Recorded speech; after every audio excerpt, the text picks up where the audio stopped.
can always do what you wanna do. Sir? Yes, I think so. You want to? Because of the budget, Please, something. budget's not going to be much, and then there's And the election, the exactly 4 minutes come past 9 a.m. Beautiful Monday morning, the 11th of October 2021. You're broadcasting live from the International Media Center in Lorry, Kwara State, Nigeria. And this is Roller from Radio Station. Many thanks for always choosing 95.1. It is Monday. Yes, time to discuss stories that are trending in Nigeria. And of course, some will give a full analysis of some of the stories. Welcome to the News Rendezvous. My name is Dayo.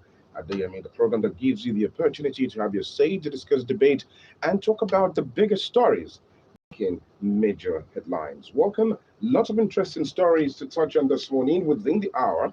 We'll take a look at some of the stories that are really, really trending. We'll kick off with a full analysis of the 2022 budget proposal submitted to the National Assembly by the President Muhammadu Buhari. We'll take a look at that. And of course, taking a look at the court ruling that avoided the appointments of the TIC in Kwara local governments, the constitutionality of the local government executive election, and of course the decision of the state government to appeal that judgment given by Justice Giggley. Take a look at also the controversy over zoning, the Anambra state election, a litmus test for INEC, and of course the federal government's consideration through the minister through the Attorney General of the Federation and Minister of Justice to declare a state of emergency in a number of states as a result of the unrest happening in that parts of the country. And of course, just recently, the governor of the state, Willie Obiano, visited the president, and of course, he did talk to the president about the intention to declare a state of emergency, and the president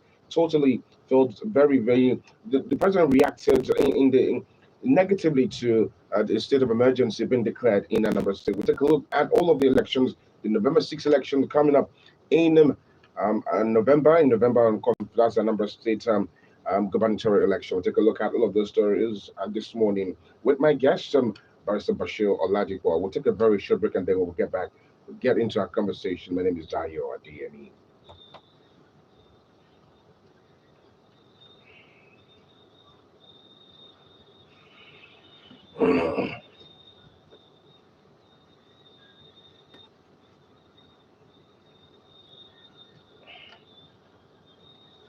Many thanks for joining us. The News Rendezvous. Don't forget you can join the conversation by calling the number 0810-8501-371.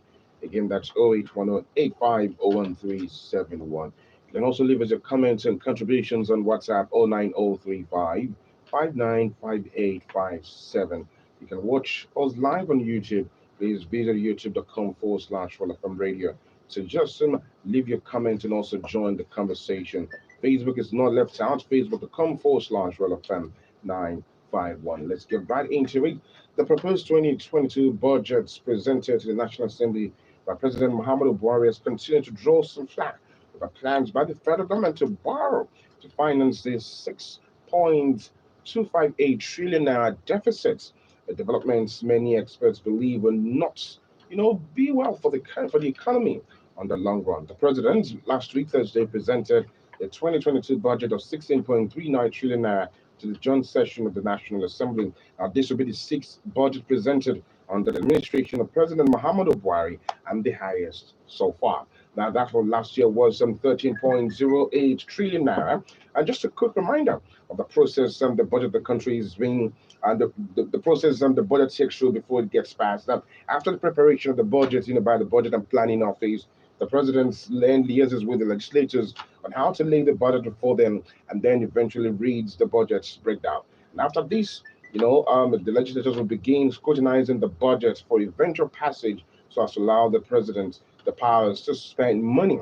Without that, the president does not have any power to spend any money until the budget is signed, scrutinized by the National Assembly, then passed on to the president for assent, and then the country can go ahead and spend them. Now let's take a look at some very peculiar things about the 2022 budget. We'll talk about timing. The timing for the presentation of the budget is very, very, good, because it gives the government the opportunity to return to the January to December budget cycle And this is why the president has always said that he wanted to right from time. Remember the 2021 budget? It took a while before that was passed, but this time around it's a bit different in terms of timing. The break now. This is going to be the sixth that the president of this country has presented to the National Assembly since he became president in 2015. For the 2016, the president presented 6.08 trillion naira budget. In 2017 was 7.2 trillion. 2018 was 8.6 trillion. In 2019 was 8.83 trillion. 2020 is 10 trillion. 2021 and because 20 that's 13 trillion, and 2022 is 16.39 trillion naira. Now this budget captures huge spending on top salaries, expenditures, infrastructure developments, capital and recurrent expenditure.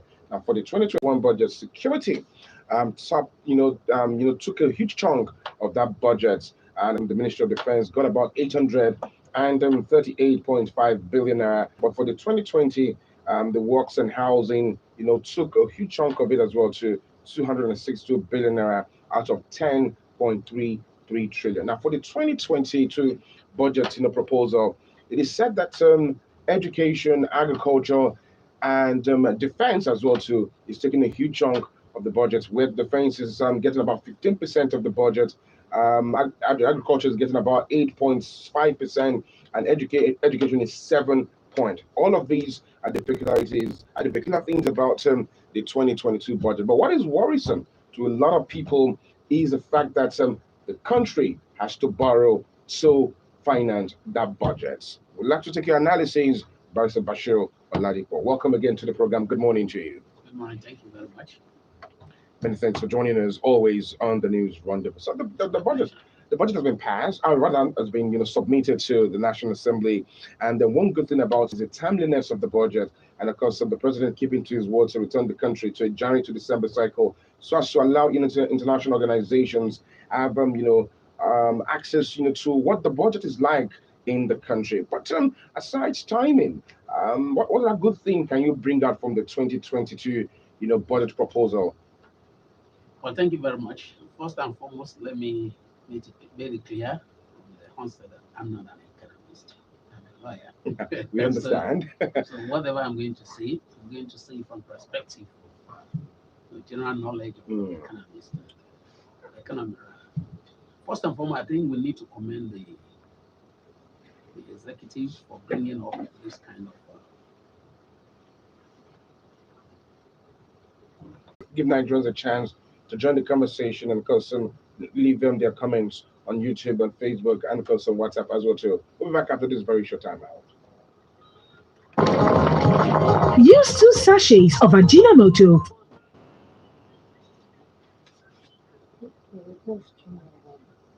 I don't know why it's not doing. It's the idea that I was doing it before. I think the network was bad. it's not functioning, it's not working. But it's working.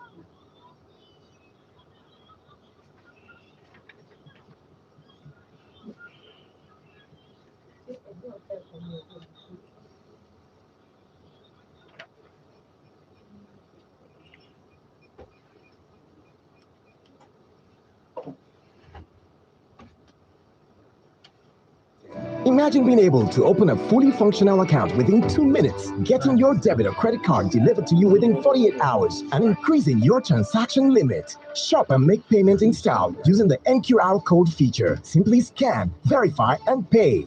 Plus, the transfer feature allows you send money to phone numbers, withdraw or deposit cash at the nearest branch or agent location, and settle transaction disputes while sitting on your toilet seat. Download or upgrade the Key Mobile with your mobile devices from Google Play or Apple Store today. Key Mobile, go branchless.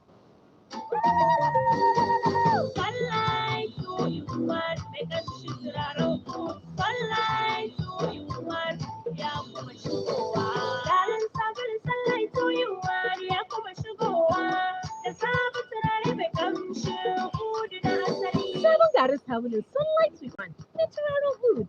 Sabon shiga ne daga ire-iren garin sabulai da Sunlight ke fitarwa. Yana zuwa a fakiti mai ban sha'awa kuma yana tattare da ingantaccen turaren Hood na asali. Oga, don't finish your tire. Kasali, I don't have cash with me. Let me give you hope. Oh, okay. Kasali, be calming down. Oga, I don't land you. If I say you open account for me, hey. Darling, did you just open a hot wallet for your vulcanizer? Yes, that's how I pay all the workers at our building sites. I pay them with their phone numbers so they can start transacting immediately. They don't even need an ATM or check. You can create a Hope Wallet account for any beneficiary from anywhere by transferring money to recipient phone number or simply dial *569*9#. Darling, please let me stop over at that boutique. You don't have to come in. Don't worry, I will just impute your phone number. Hope, succeed. Hope Bank always. And welcome back on the News Rendezvous on Royal FM radio station. 31 minutes comparison, 9 a.m. And we just concluded our conversation on the 2022, budget proposal submitted to the National Assembly by the President. And of course, that budget is the biggest ever submitted in the country. And of course, under the APC administration as well to 16.3 trillion naira budgets. And of course, the president has said is a budget of growth and recovery as well too, and sustainable development as well too. But a lot of people are worried about the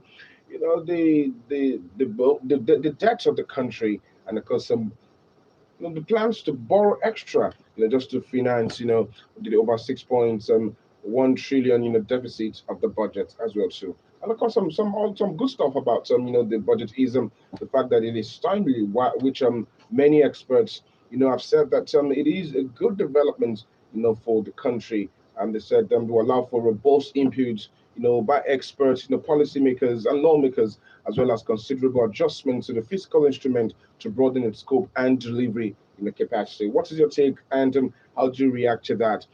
Some people are also saying that, while so many other countries are, also, scaling down on their budget, the country Nigeria is upping its budget to 16 trillion naira in reality of the COVID-19 pandemic as well. So that the budget is not reflective of the current reality of the COVID pandemic, the COVID-19 pandemic. What's your reaction to that? 081850137 and 09035595857. Let's get to another interesting story this morning. This time from the Harmony State. The Elite Network for Sustainable Development Network, an anti-corruption civil society organization in Kwara, won its case against the Kwara State government over the illegal appointment of a Transition Implementation Committee (TIC) to man the affairs of the 16 local government areas in the state, which is not just peculiar to Kwara State alone. It is done in so many states. I remember it was done in Oyo State as well too. And in the suit, NSO dragged the respondents, the Kwara State government, the governor, attorney general of the state, to the State High Court to seek about 5 reliefs, including a declaration that Section 29, subsection 1 to 5 of the Kwara State Local Government Law 2005 is in conflict with Section 7(1), subsection 1 of the Constitution of the Federal Republic of Nigeria as amended. Honorable Justice H.A. Gegele, excuse me, who delivered his judgment on the case, on the 7th, described the action of the governor and the government as executive rascality and an abuse of power. Barrister, what is your reaction? Well, sometimes we start wondering when we say there's government and there's law. I don't know. Do we say our leaders are not current, or they are not? I don't want to use abusive language, but then, because when you look at it, this is not the first time. There have been judgments, High Court judgments, Court of Appeal, even Supreme Court judgments. And that's the position of the Kwara State government, that this will be pursued even to the Supreme Court level. That is stupidity.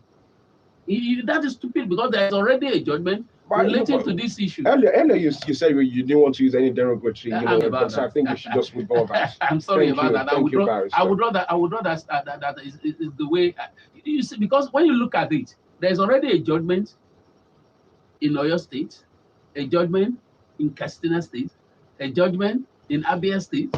You understand? On the same issue, that is the power of the governor to dissolve. And all these judgments, some of them have reached the Supreme Court, and the Supreme Court, particularly that of Abia State, and that of Oyo State. You understand? Of recent, that's the recent recent judgment. The recent judgment. The Supreme Court said is executive rascality. And when they say somebody is rascal, then it means that you are not a honorable person. A rascal is not an honorable person. And if we are not saying that we are honorable, we are executive this, and then we are not ready to follow the law. You get my point. When the governor, with due respect to His Excellency, the governor of Kwara State, when he came into power, the first step he took is that, oh, I want to make sure that I do everything legally. And he went to the House of Assembly before saying, oh, I want to cancel this issue of paying the governors. He did so many things. You understand? The House of Assembly is not the only place. The Attorney General of the state is in the best position to advise the governor and tell the governor, this is what the law says, and this is a judgment already. Okay, let's clear this. Let's clear the air a bit on that judgment. Are you saying that state governors do not have the constitutional powers to dissolve a democratically elected local council? I'm not saying. What I'm saying is that the law and the court has already declared that no governor has the power to dissolve a democratically elected chairman of any local government. And not only that, and that the governor or the state. But why has this been ignored? You know, if you look at since 1999 up until 2021, we've seen state governors dissolve.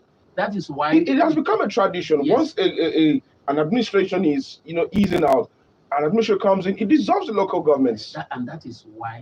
That's why we are saying that our leaders are selfish and greedy. You see, governance is an institution, and we need to respect institutions. The moment we are respecting it and we are bringing our own personality and our own judgment to bear, then we'll continue to have this problem in this country. And what's the reason? A lot of people have said it is the lack of autonomy for local government to stand on their own. That still them and the local government still being under the state. There is autonomy. You see, there is autonomy in the local government. There is autonomy in the state. Why are the state? Look at it. Let me give you a reason. We're coming to that anyway. When the state government, the federal government now said they are going to declare a state of emergency in Anambra State. Look at the noise. The governor is saying, why? Do they have this power? You get my point. What you are doing to your own local government, if the federal government should decide to do it with any of the governors, then there will be crisis. You get my point. But the truth is that the executive, they are the one who executes the judgment. From public opinion, it's been said that the reason why we have some of these things play out in several states is as a result of the hold of the state government on local, authorities, on the local government authorities. How best can they now separate? Because there is that, separation of power has been clamored for. But why do you think that's grip is still on, by state governors clamping on the powers of the local governments? Thank you very much. And what can they do since there have been judgments, from several states? We've seen that of Abia State. We saw that of just recently that of your state. What can the local councils do? Thank you very much. You see, when you look at each state, we have the local government civil service commission. Every state has local government commission. Absolutely. You understand? It shows that they are supposed to be independent. But then, when you are talking of institution, the institutional systems are already in place. It is the people who man those institutions that need to know their wants and needs. You get my point. Now, the governor says the local government is dissolved. And I'm the chairman of the local government. He says I should hand over to the most senior. When I know it's illegal, why should I hand over? I will not hand over. So if you don't hand over, there's nothing you can do. The worst you can do is to now say, oh, you didn't hand over, go and bring this thing and ask the people, maybe you will not release fund. But then, if the fund can come direct from the local government into the local government, the share of the local government gets to the local government account straight, one, and then the truth is that most of the local governments are not doing their job. That's the truth. Because imagine if as the chairman of my local government, I try as much as possible to do my best and generate more revenue. Look at which area, how can I bring the local government up? You get my point? And then I know that the local government is sustainable enough.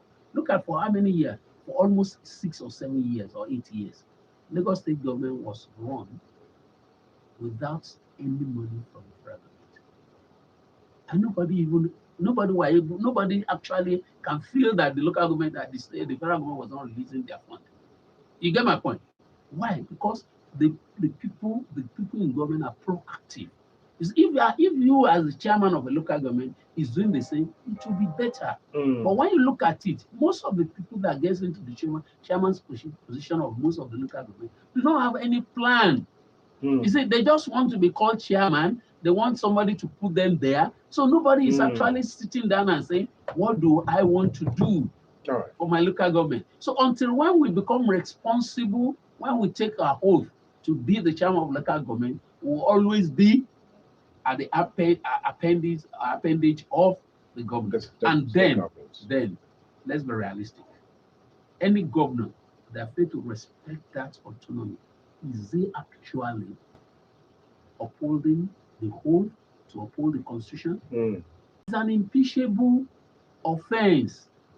You understand? It's an impeachable offense.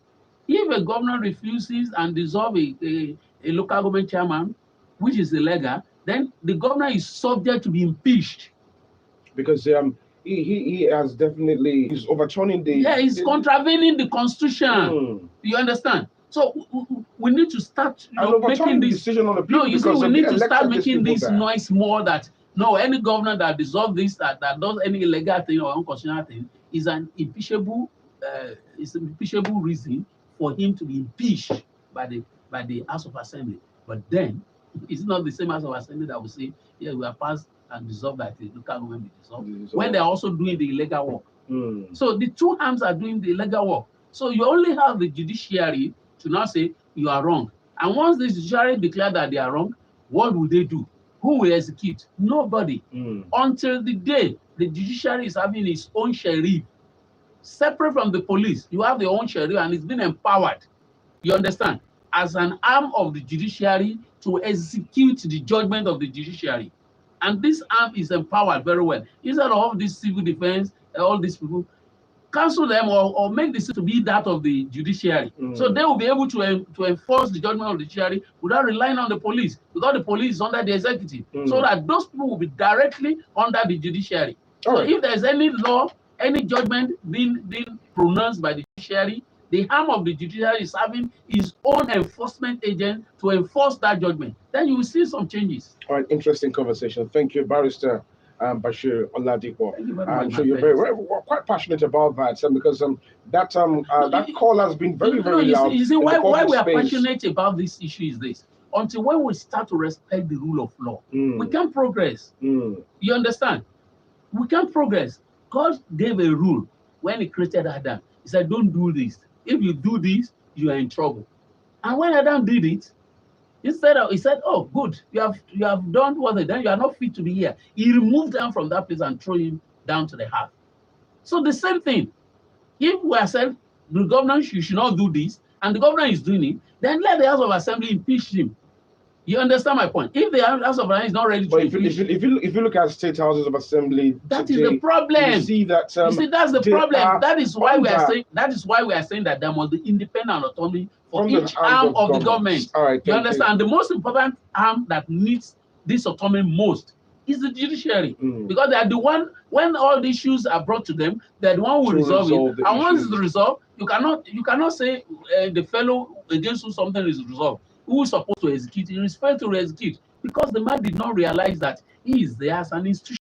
You understand? He sees himself that I'm now the governor, or I'm now the commissioner of police. You understand? He has forgotten that position is not him. It's like an Oba. The Oba is not the personality.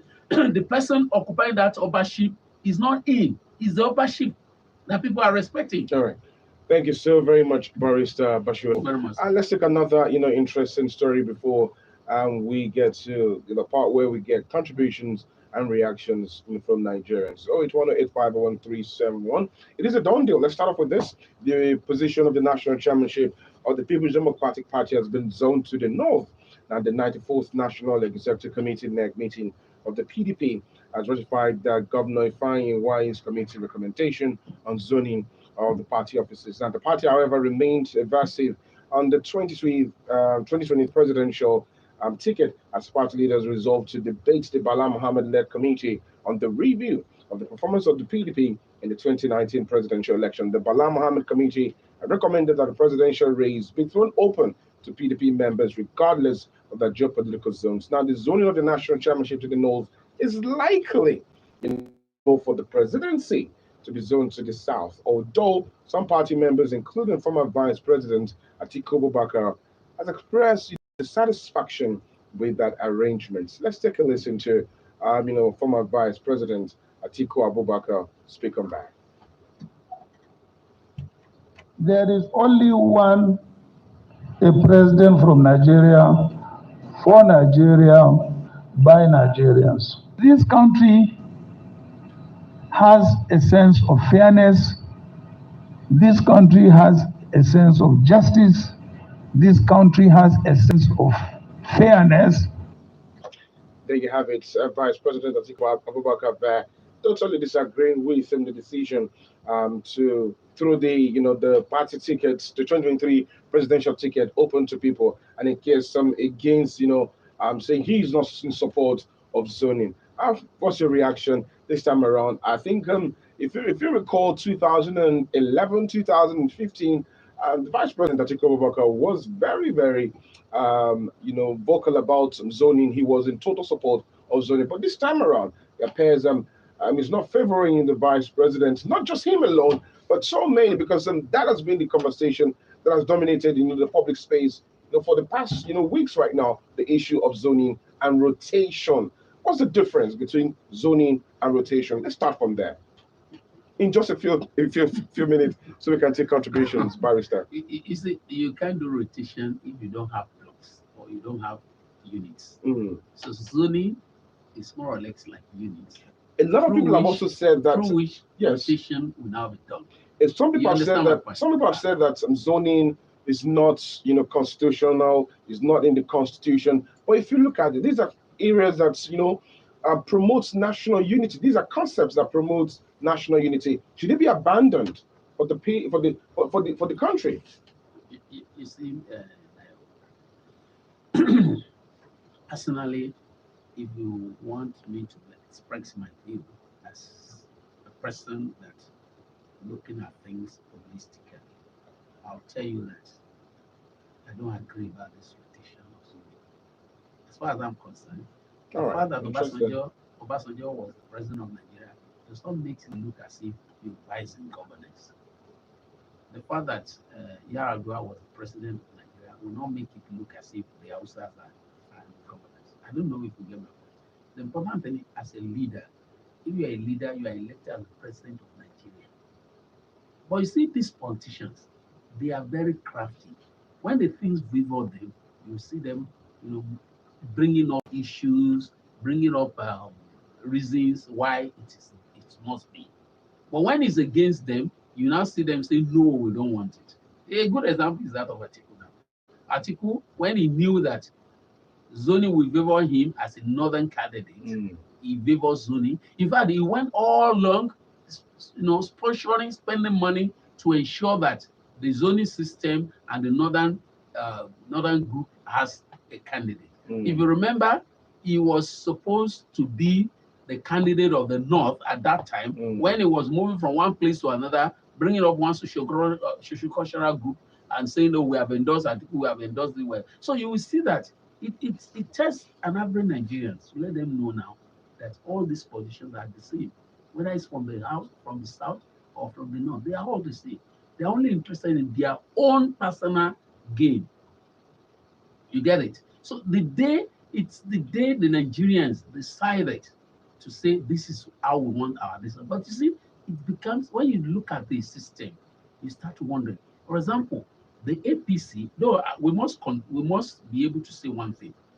If you look at the party system in Nigeria today, especially the two major parties, they are not sectional parties again. APC is not a party of the south or the north.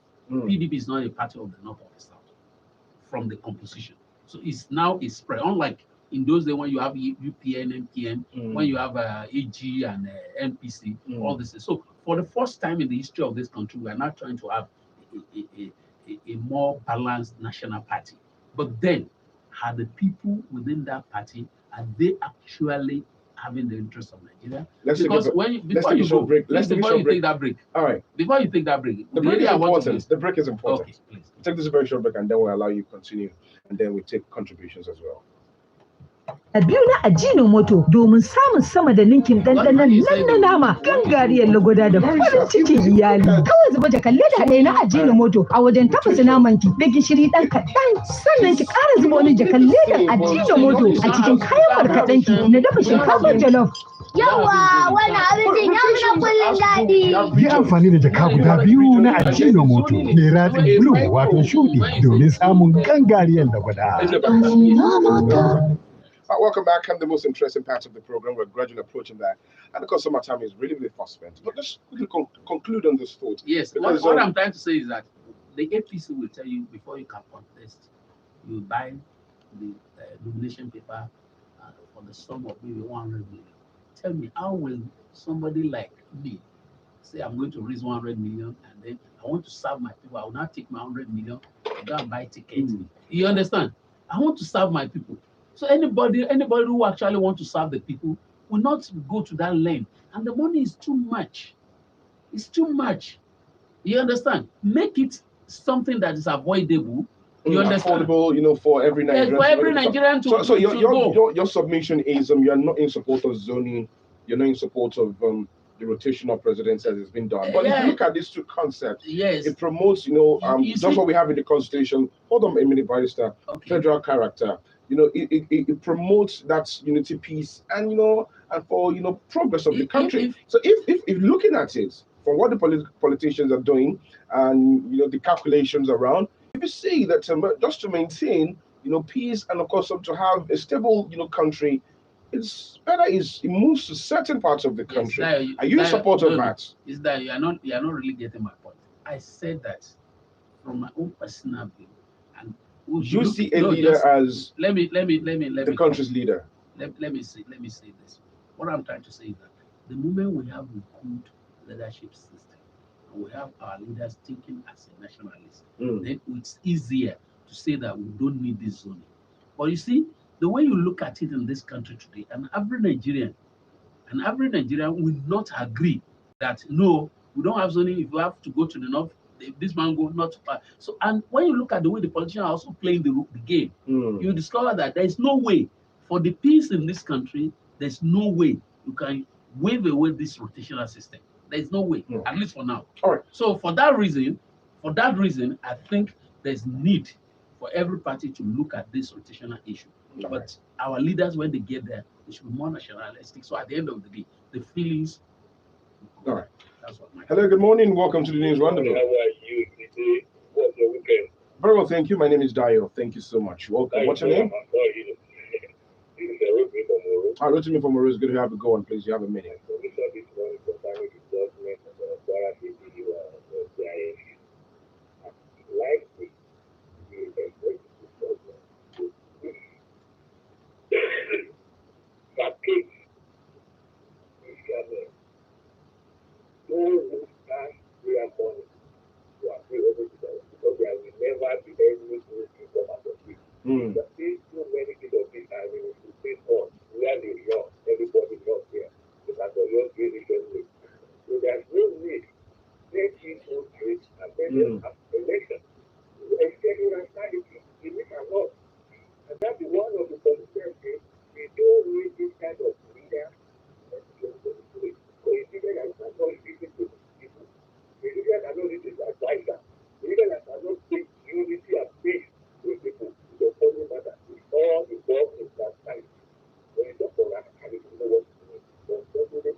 have a nice day too. He says, good morning, Diane. The guest, it's laughable to see state governors, not just some Kwara alone, but you see state government, even governments at all levels say they have nothing to hide.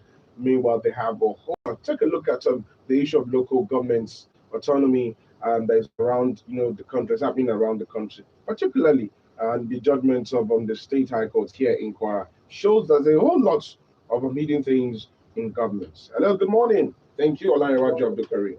Good morning. All right, it's good to have you from Shao. Go on, please. Go on, please.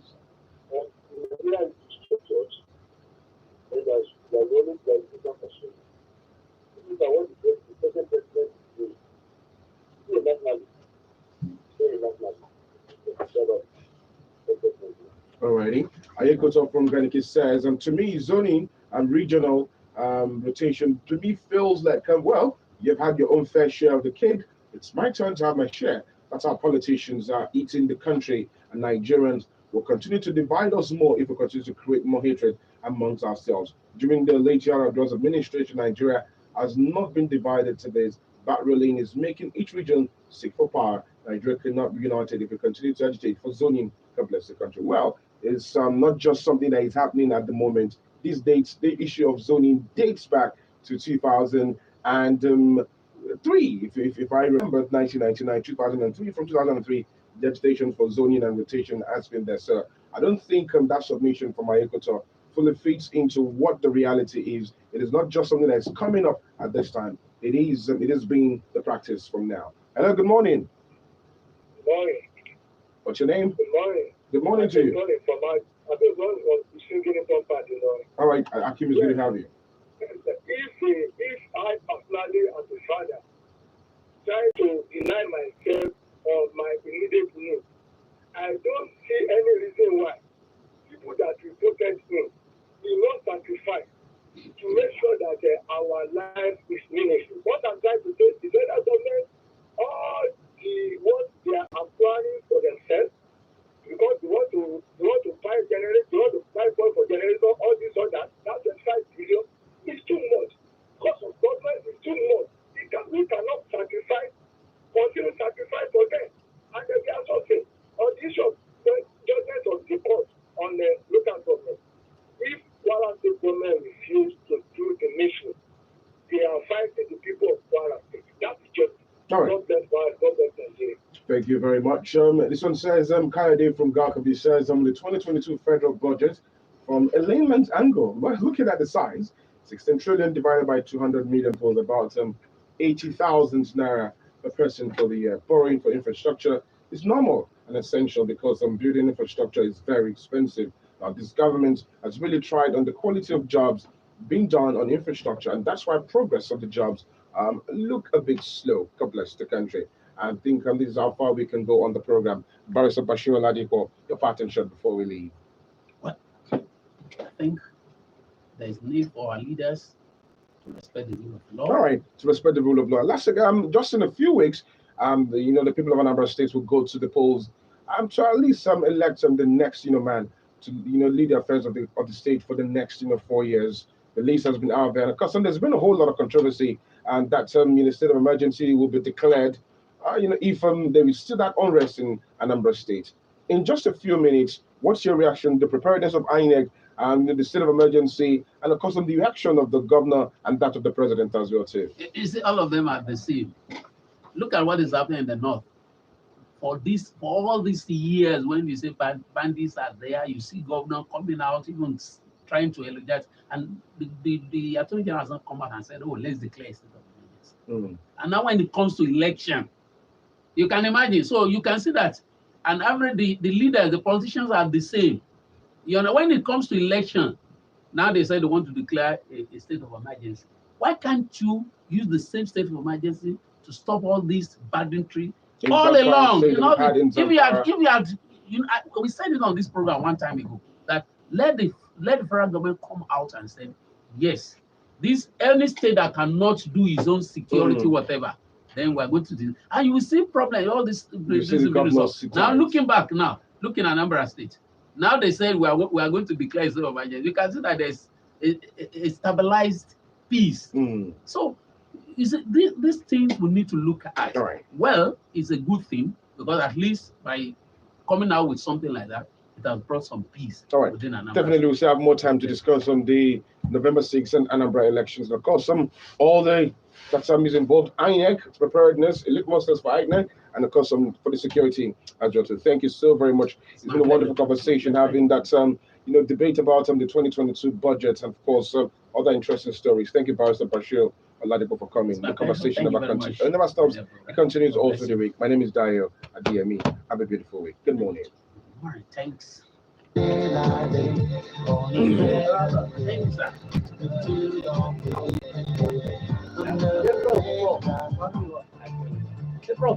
Prof, no.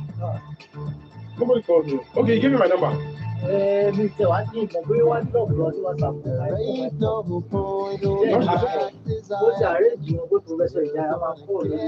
the budget that we. I wanted to suggest this thing.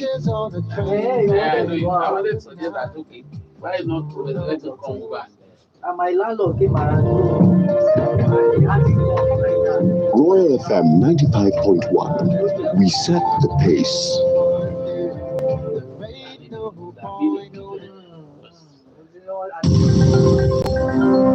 Royal FM 95.1. We are premier. We are royal.